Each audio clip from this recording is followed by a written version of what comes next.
गुड़ी पाड़वा का मतलब क्या होता है? गुड़ी पाड़वा क्यों किया जाता है? इसे नव संवत्सर व्रत क्यों बोला जाता है? और ये व्रत क्या है? और नव संवत्सर कब से चालू होता है? इस धार्मिक ग्रंथ में ऐसा क्या लिखा है जिससे कि गुड़ी पाड़वा के ही दिन से हमारा धार्मिक संवत्सर यानी कि धार्मिक वर्ष चालू हो जाता है? इसके महात्म्य, इसका पूजन कैसे करना चाहिए, इसका विधि क्या है, विधान क्या है, ये आज हम इस वीडियो में देखने वाले हैं दोस्तों। तो मित्रों, ऐसे ही सभी सवालों के जवाब जानना चाहते हो तो आज के इस वीडियो को बिल्कुल भी स्किप मत कीजिएगा और पूरा देखिएगा। नमस्कार और स्वागत है आपका धर्मश्री विज्ञान पर फिर से एक बार। ये दोस्तों, आज की इस न्यू वीडियो को हम शुरू करते हैं।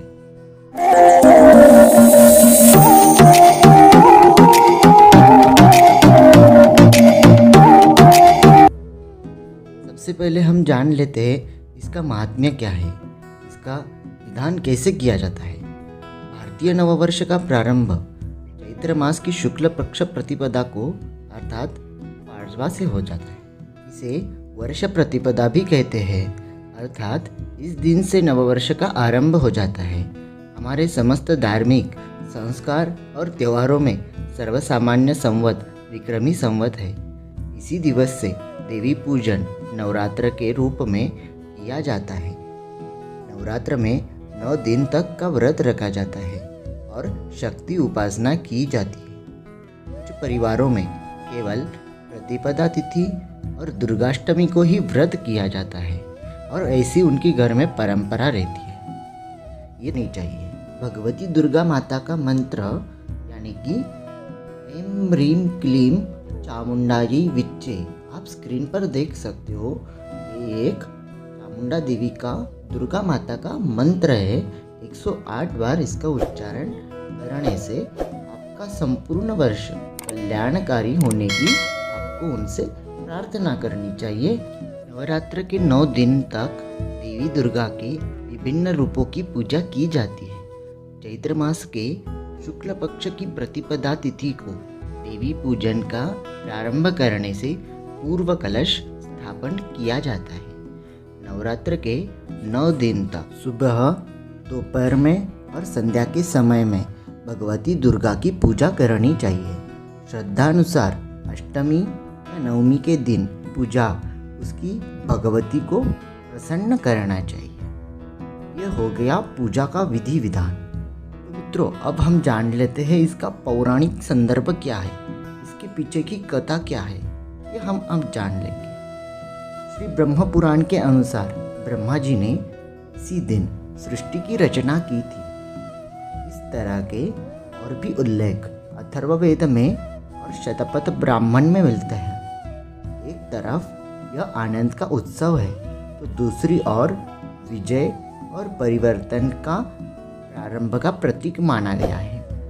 किसानों के यहाँ से इस दिन नई फसल तैयार होकर घर आती है, इसलिए यह उनके लिए शुभ दिन है। आंध्र प्रदेश में इस दिन को युगादि तिथि अर्थात युग के आरंभ के रूप में मनाया जाता है। इस दिन कश्मीर में सप्तऋषि संवत के अनुसार नवरेह के नाम से नववर्ष का उत्सव मनाया जाता है। कश्मीरियों का यह प्रमुख त्यौहार माना गया है। महाराष्ट्र में गुड़ी पाड़वा के रूप में यह उत्सव मनाया जाता है। असम में इस दिन बिहू पूर्व मनाया जाता है। ऐतिहासिक दृष्टि से इस दिन में सम्राट चंद्रगुप्त विक्रमादित्य ने शकों पर विजय प्राप्त किया था और उसी दिन से यह विक्रम संवत के नाम से प्रसिद्ध हो गया था। इस दिन आप नए वस्त्र धारण कर सकते हो। घर के ऊपर हमें ध्वजा लगाना चाहिए यानी कि झंडा लगाना चाहिए, पताका लगाने, तोरण से सजावट करनी चाहिए। नीम के कोमल पत्तों को खाने, प्याऊ की स्थापना करने और ब्राह्मणों को भोजन कराने की भी विधान है। इस दिन योग्य ब्राह्मण के यहाँ जाकर आपको वहाँ उनको बुलाकर पंचांग से वर्षफल और अपना राशिफल सुनना चाहिए। इससे यह होगा आपका संपूर्ण वर्ष किस प्रकार होगा ये आपको समझ में आएगा।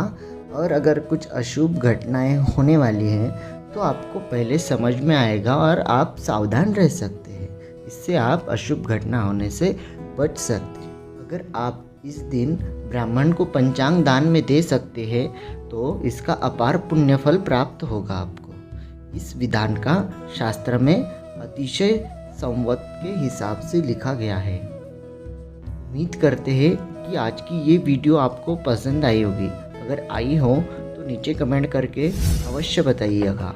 अगर कुछ आपका सवाल है, कुछ जवाब जानना चाहते हो तो आप नीचे कमेंट में पूछ सकते हो। ऐसे ही धार्मिक जानकारी के लिए हमारे YouTube चैनल धर्मश्री विज्ञान को सब्सक्राइब कर लें। और फेसबुक पर देखने वालों लाइक कीजिए हमारे फेसबुक पेज को। फिलहाल आज के लिए बस इतना ही। मिलते हैं अगले वीडियो में। तब तक के लिए जय हिंद, जय भारत।